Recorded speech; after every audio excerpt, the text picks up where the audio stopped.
Okey, saya selalu bertegas kasih you orang kereta yang kemas kan. Ini cat kurang kemas sikit, tapi isi dia. Isi dia macam ni ya. Sebab ni kereta saya punya customer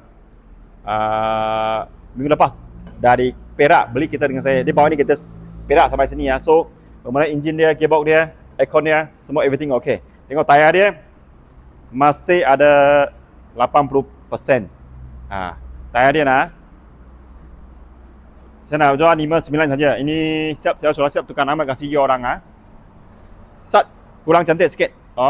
Tapi isi dia okey Cat kurang cantik sikit kita cakap. Nanti kita tengok halaman dia dulu. Cat satu round kasih dia tengok. Sini kurang cantik sikit Tapi everything okey lah, sejuk. Gearbox, engine semua okey. Kita nanti tengok halaman dia mileage. Terlalu hancur punya kereta saya pun tak jual lah.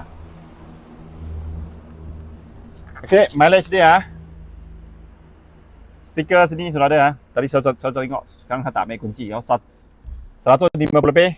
Dalaman dia masih okey lagi So yang tak payah risau. Kalau bajet tak cukup punya 59 saya siap tukar nama. Auto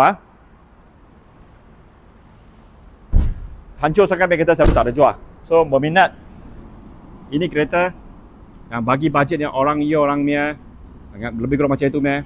Terus kontak saya Engine, gearbox, suspension semua okey punya.